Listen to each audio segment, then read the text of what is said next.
La question de la sexualité des jeunes au sein même de nos assemblées est devenue un sujet tabou ou alors difficile à aborder.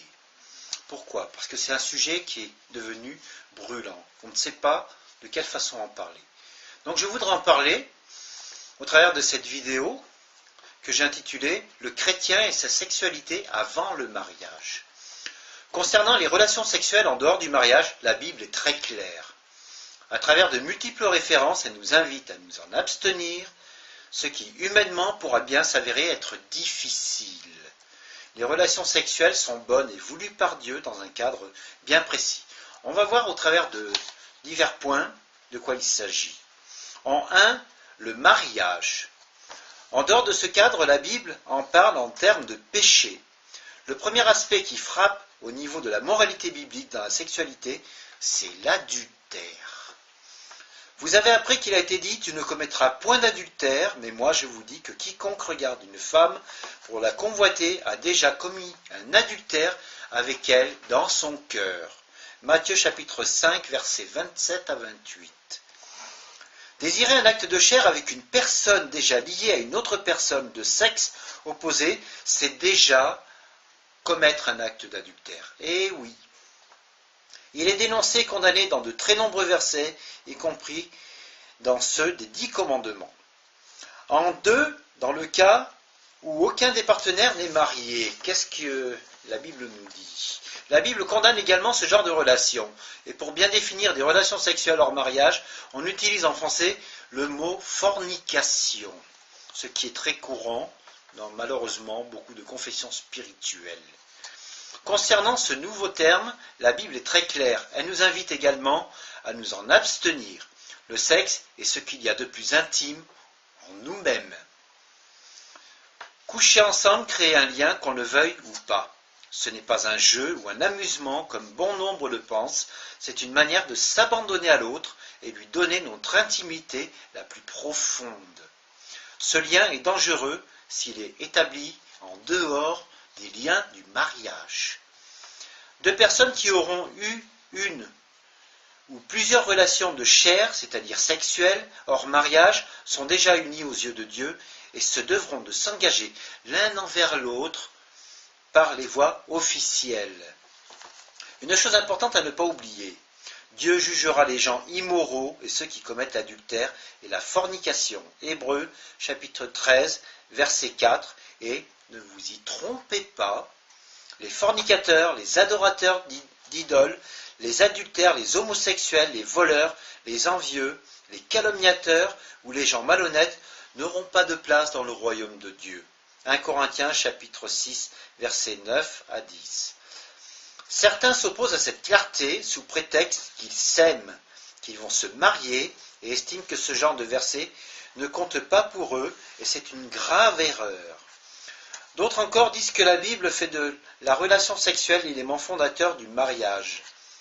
C'est faux, car les deux sont dissociés d'une manière claire. Lévitique chapitre 20, verset 17, et l'engagement vient avant l'acte sexuel. On s'engage au mariage avant de s'engager dans l'acte de chair. Genèse chapitre 2, à lire le chapitre en entier. En 3, faut-il attendre ou non? Ça c'est une question.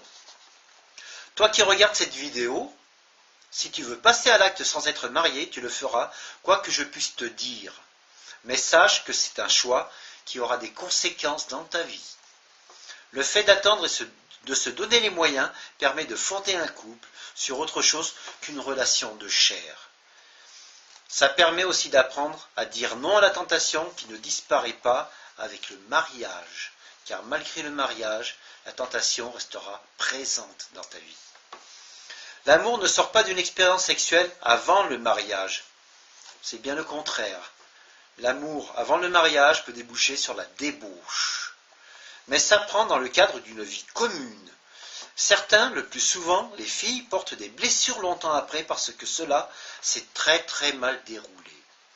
Une jeune femme confessa « Je suis revenue à la réalité avec un sentiment de dégoût et de honte, et je me sentais souillée. » Ce genre de sentiment n'est pas rare et nous coupe une relation intime et personnelle avec Dieu. En 4, comment peut-on arriver à attendre. Ah, ça c'est la question que grand nombre d'entre vous se posent. Comment attendre?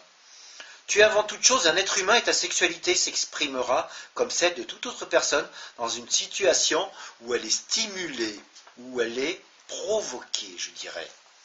Cette stimulation peut se faire par la vue, le toucher, le son et l'odeur du corps de l'autre. Il sera difficile de parler de sexe sans avoir à l'expérimenter avec une personne dont on est follement épris, dont on est amoureux. Il est rare que des jeunes chrétiens prévoient à l'avance d'avoir des relations sexuelles s'ils ont l'Esprit de Dieu en eux. Dans la plupart des cas, cela s'est passé parce qu'ils se sont laissés aller à des attouchements ou à des caresses intimes. Passer à côté d'un rôtissoir à poulet ouvrira forcément l'appétit, et il en est de même pour l'expérience de la chair, de la sexualité. Alors réfléchis à 2 fois avant de mordre dedans. Pour éviter d'y succomber, il faut dominer son cœur et ne pas se laisser dominer par lui. Proverbe chapitre 23, verset 19.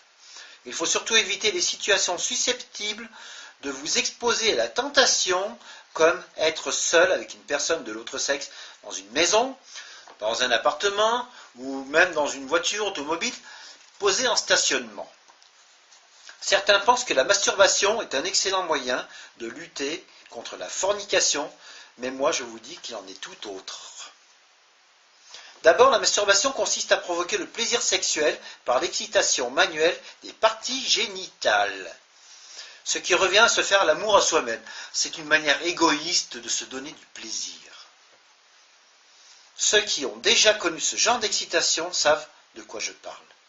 Certes, la masturbation n'est pas mentionnée une seule fois dans la Bible, mais elle est bel et bien une pratique impure. Éphésiens chapitre 4, verset 19.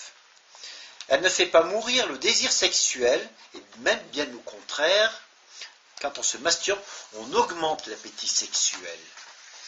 En 5, un autre point essentiel. Tout homme qui regarde la femme d'un autre en la désirant a déjà commis un adultère avec elle-même, avec elle en lui-même. Matthieu chapitre 5, verset 28.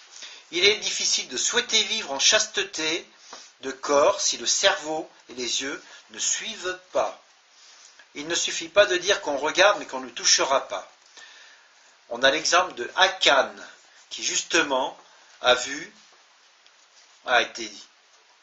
convoité, puis finalement s'est emparé de certains butins. Et ça a fait perdre toute une bataille à Israël. Quand on regarde avec convoitise, on se prépare déjà à toucher, même si l'occasion ne sera peut-être pas saisie. Conclusion, parce qu'il faut une conclusion. Ne te presse pas de trouver un ou une partenaire, même si la société, les amis, les parents te poussent à le faire. Certains disent qu'un garçon ou une fille qui n'a pas de relation sexuelle avant 18 ans ne sera jamais capable de concevoir un enfant. Quelle énorme erreur que d'affirmer de telles choses, car c'est un mensonge. N'écoute pas cette histoire si on te la raconte. D'autres encore disent qu'avoir des rapports sexuels avant le mariage n'était pas bien. Mais comment peut-on savoir avant d'épouser la jeune fille ou le jeune homme, ou si le jeune homme est stérile ou non, et si il ou elle est normal? Moi, je tiens à apporter une petite précision à ce sujet. Une future compagne ou un futur compagnon n'est pas une paire de chaussures. Là aussi, je te dis, de même que l'on ne peut s'exercer à l'avance à enfanter, ce qui n'amènerait qu'un avortement. On ne peut s'exercer à l'avance au mariage par des rapports sexuels. Mon frère, ma sœur dans le Seigneur, moi je t'exhorte à prendre garde. Certes, la Bible dit qu'il n'est pas bon que l'homme soit seul. Genèse, chapitre 2, verset 18. Et cela ne concerne pas qu'un des deux partenaires, mais a des implications bien plus larges, autant la relation avec Dieu que les amitiés. Quand Dieu nous indique un chemin, même en matière de sexualité, c'est pour notre bien, sache-le. Nous avons tout à gagner à respecter ses conseils, alors n'hésite pas. Demande-lui de te parler, de te convaincre et de mettre en toi le discernement à ce sujet qui semble réellement bien important.